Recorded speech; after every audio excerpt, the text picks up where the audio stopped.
But no, Memories of Europe was actually a great episode. Yeah. Because it's like, I went to all these European countries, like this one, which had no people, but was like just filled with arches.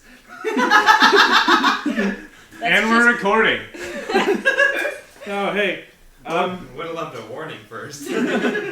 You'll never get one. You'll never take me alive. And welcome to our minisode featuring Taika Waititi. No, he left after the first one. Oh no. And who said that? Ooh, the ghost of Taika Waititi. I'm the ghost of Taika Waititi. I directed the Ghost of Thor Ragnarok. Taika Waititi is also an SCP. If you can't tell, we're recording this episode directly after. Yeah. No. This is a episode minisode, my dudes. 5. It's probably still going to end up being like 40 minutes, but we'll see. But it's a minisode. Is it going to be a minisode? We'll Probably see. not. But, Ideally, in an ideal and perfect world, it is a minisode. Just we can call it a minisode. If it's a minisode, then we might as well just do... We'll just do the Wiki. wiki. Well, I just want to say, Wiki-surfing. like, Neo Yokio, like, after all these years, is just like, thinking about it, it's just an unironically good show, you know? Yeah. At first I thought it was a bad show, then I thought I was ironically enjoying it, but no. Neo Yokio is just straight up a good show. Well, By after all these years, don't you mean like, didn't it come out like a year or two ago? Listen, time is subjective. Yeah, I That's remember watching true. the first season and thoroughly enjoying it. Yeah. But like again, it's like it sort of knows that it's like intentionally so bad it's good. So But bad no, it's it goes beyond that. In my mind, it goes beyond any form of so bad it's good, ironic enjoyment, to where it's just genuinely good. I just genuinely like Neo Yokio. Well, it's like if it's intentionally Beyond so all bad it's pretense good, of then irony. yeah. If it's intentionally so bad that it's good, then it's not even so bad that it's good anymore. It's just funny. Yeah. So those are my thoughts on Neo No, I Yokio can for get our that. one listener who cares. Yeah, I can get down with that. Anyway, yeah, because we went a little long on the last episode, we're going to do just a quick wiki-surfing minisode today. Just because we gave you And so much what's content our before. wiki? Have some more content. Yes, What's just a our wiki? That's my new catchphrase. So what we're going to do... Somebody make a Taika Waititi wiki pun. Taika. Hi, I'm Taika Wiki. Wiki-titi. I- That Nice. didn't really work. It wasn't very funny. Yeah. In any case, we still have our same special guests with us Yes. from the last episode. We have Abbi and Cathy. So thank you Hello. guys for joining us again. Hi, I'm not your dad. Yeah. Continue to That's not a be bit of a bad. non sequitur, Abby. What do you mean? We were just talking about Taika Waititi. Yeah, we were. That was a non sequitur. Yeah. So what we're going to do I'm confused now. is... I've got the TV Tropes wiki up right now. We do. And we're The gonna... all-devouring pop culture wiki. Yes. And we're gonna hit the random trope 3 times. Kind of like with our superhero. Yeah. Except Uh, that time it was 2 times. Was it? Yeah, you're right. Yeah, we did But too. this time it's 3 times, and we're gonna pitch a show with Yeah. those 3 tropes Yeah. as central to the plot. Yeah. So I'm gonna hit this random trope button. Mad Bomber. So I don't really know. It's pretty self-explanatory. It's a Yeah. crazy person with bombs. Yeah. So it's that character that just loves themselves some explosives. Some explosives. They're Okay. usually some sort of technician, very good with their hands and building things. And being angry and making bombs. Yeah. Yeah. Mad Bomber. Yep. Okay. So Mad. that's Connor's first trope. Yep. We got Mad Bomber. We got Shoplift and die. Wait, what? Sorry. So this needs to be explained, I think. Sorry, I what? think it does. In some games, the player is expected to grab everything not bolted down. Like Skyrim. In Yep. other games, you have the option of not paying for wares at a shop. Like Skyrim. But doing so makes a shopkeeper attack you or send powerful mooks after you. I don't know what a mook is. Like a goon. Henchman. Okay. But Off- like a step down. Yeah. Often the attacker will be an invincible minor minion that you have no choice but to outrun. So like Good you know, luck. get sent the Grim Reaper after you or something like. After you shoplift in a video game. Yeah. Okay. Other times, they'll just be brutally overpowered, to the point that they could probably tackle the dungeon themselves and conquer it without even breaking a sweat. Yeah. Either way, You'll probably be Why wondering is this invulnerable person running a shop? Either way, you'll probably be wondering why you're even allowed to try to shoplift, seeing as it near inevitably results in you suffering yet another stupid death. Okay. So we have a mad bomber and shoplift and die. Which is in itself is a game. Is a game trope, yeah. But we'll have to be applying it to Connor's new TV show that he's about to pitch. Yeah. And the third and final random trope, the rule of symbolism. What? Essentially, this is when something would normally stretch willing suspension of disbelief, but it is so central to the themes or premise of the story that it is allowed so that it can be used as a symbol. This rule is also related to the anthropic principle.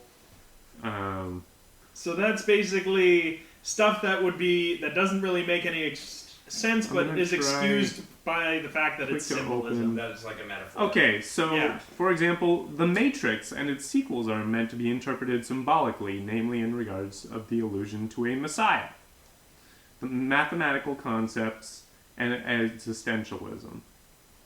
So the only reason that we can watch The Matrix and not be like, this is ridiculous, is because it's art.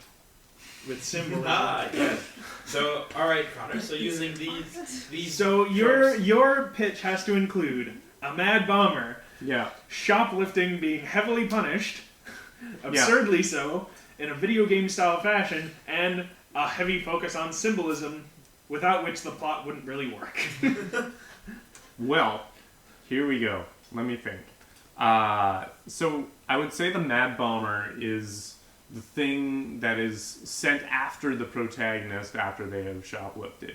The entire show is the protagonist on the run from this Mad Bomber. So the inciting incident is just one instance of taking like a single bubble gum.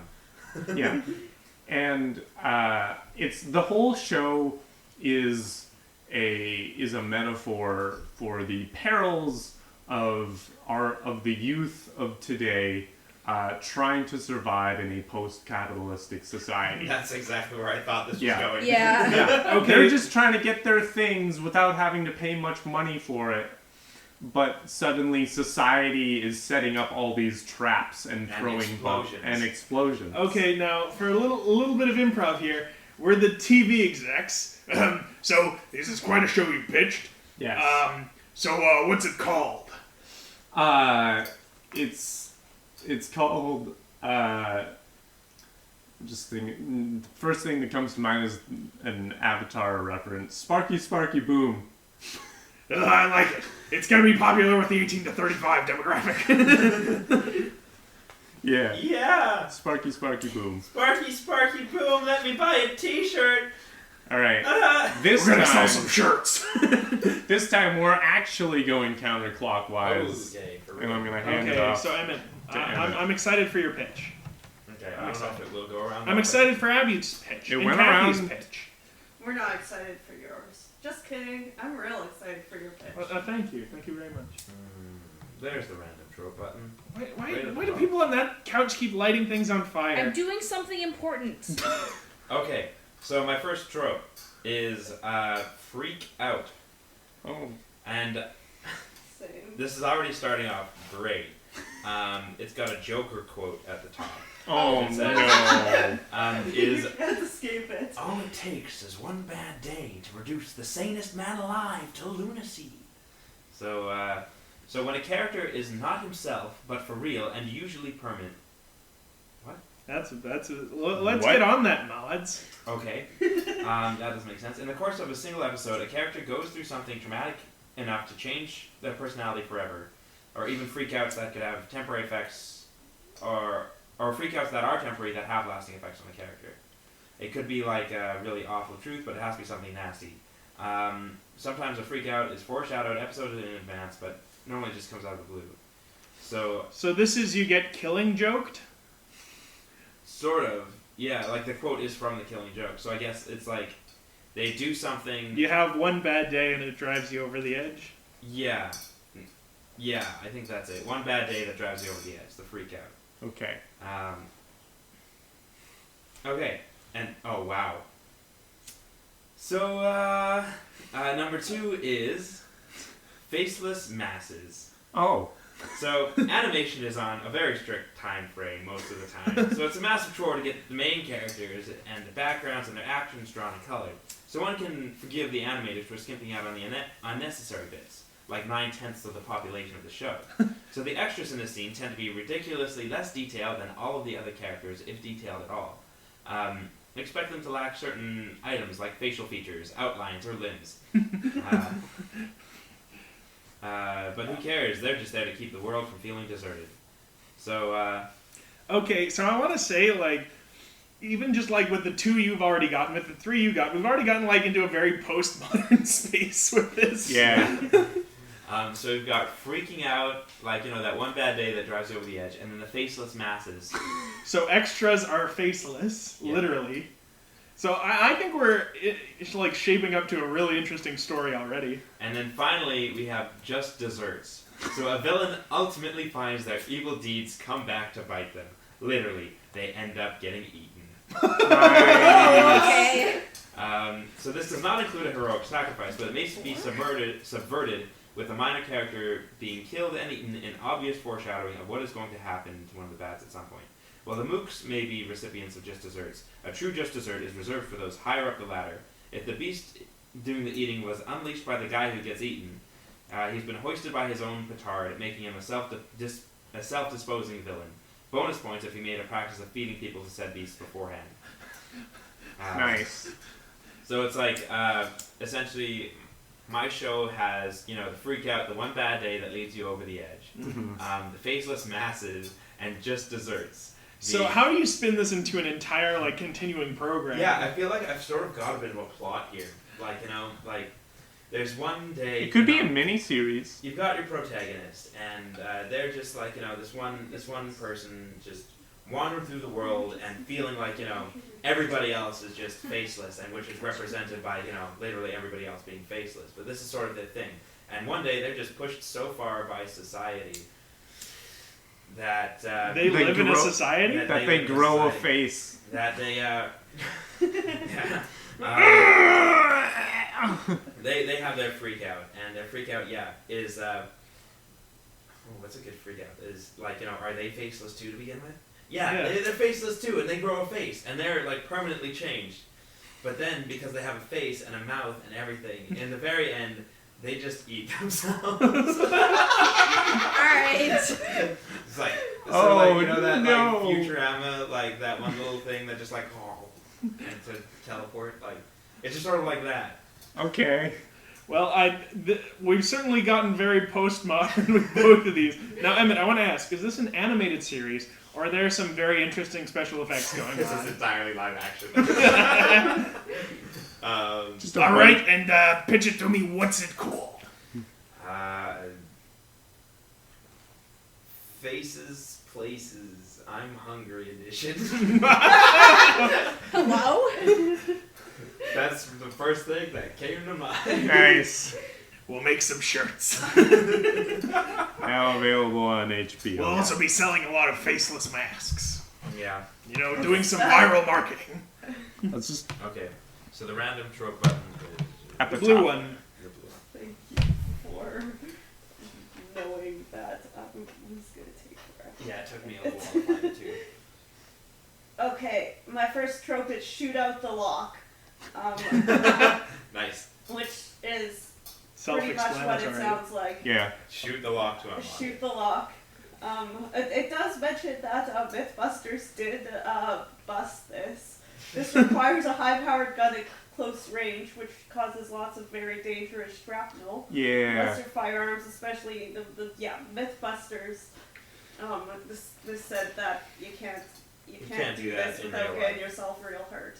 So somebody shooting off out the lock in my show. Nice.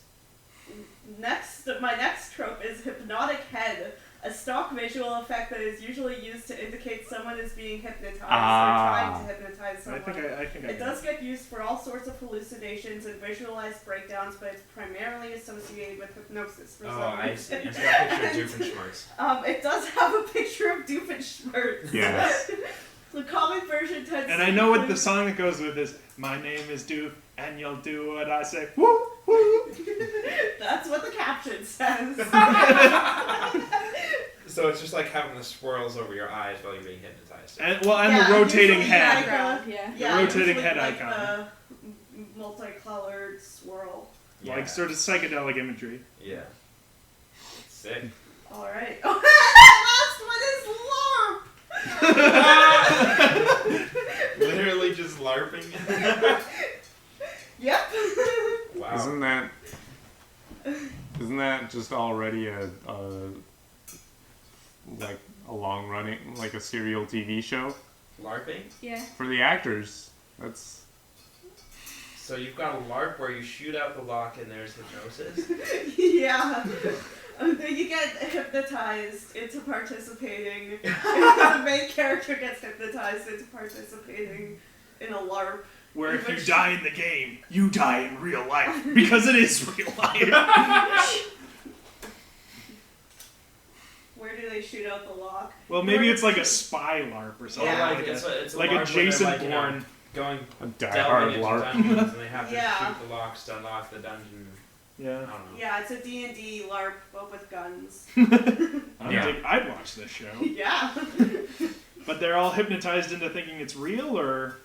Yeah, that's cool. Yeah. That's Yeah. a cool concept. Alright, pitch me the name of this show. It's just called LARP. Fair enough. nice. We're gonna get so many kids into LARPing. It's not even. And that'll put them into Dungeons and Dragons, which will get them into Satanism. Which will get them into guns.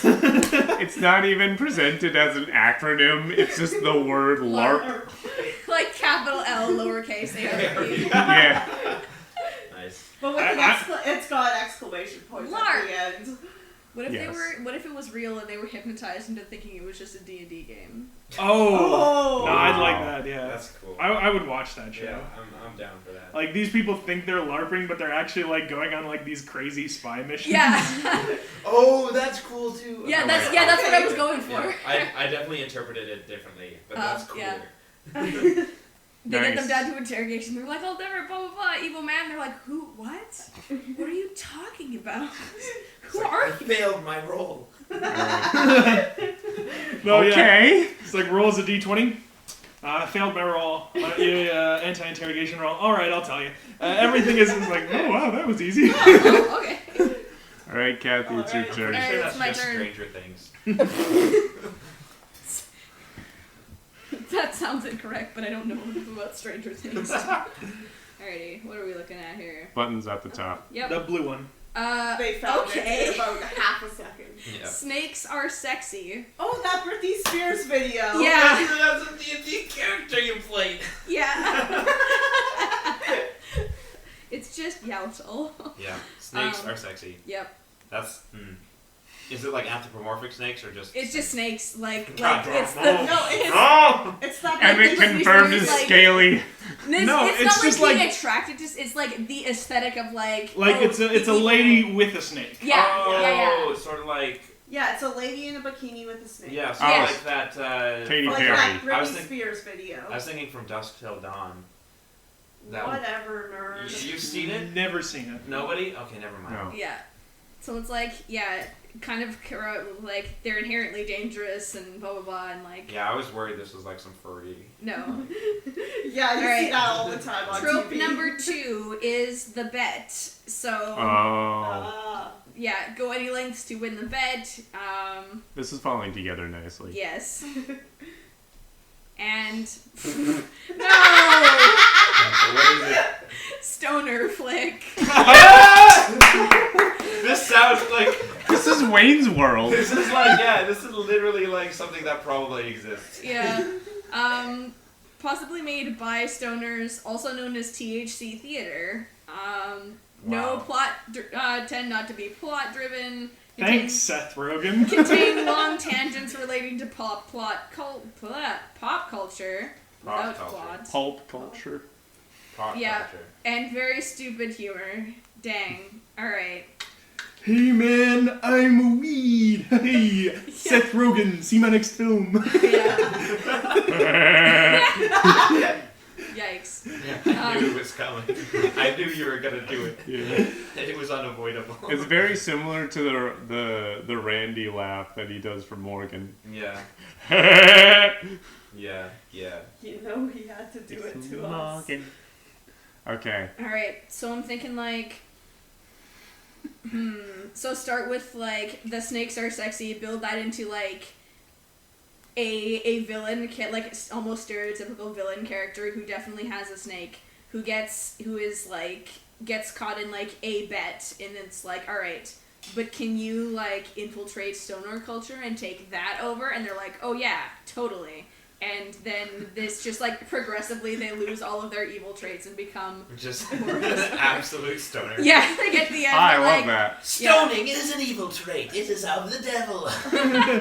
Well, I think we're getting into some reefer madness here.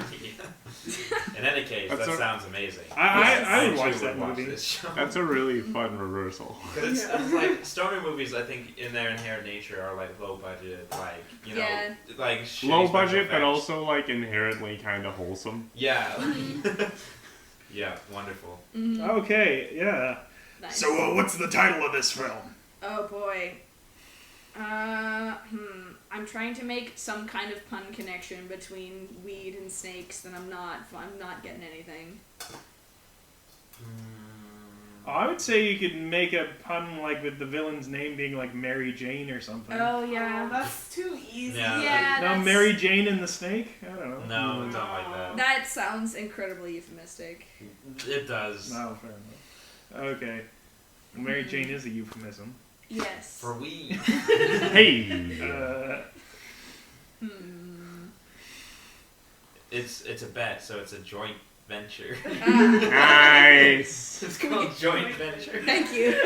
That's real That good. That makes it sound like it's a weird, like, stocks, like, Yeah, kind of like a Big Short sort of deal. sorta. I don't know. Who I know. But there's definitely a scene in this film where the snake smokes weed. Like, well, Oh, for yeah. sure. That's part of the initial pitch. Alright, we're gonna be selling a lot of, promotional weed for this film. selling a lot of weed. Just gonna say it. Nice. Gummy Alright. snakes, but they have cannabis oil. Alright. Sam, it's your Alright. turn. Okay. One more, y'all. One more. What are we gonna get for this film? For this for this television program, this masterpiece of the art form. Okay, number one, the rule of creepy, where the suspension of disbelief is inherently linked to the creepy nature of the word.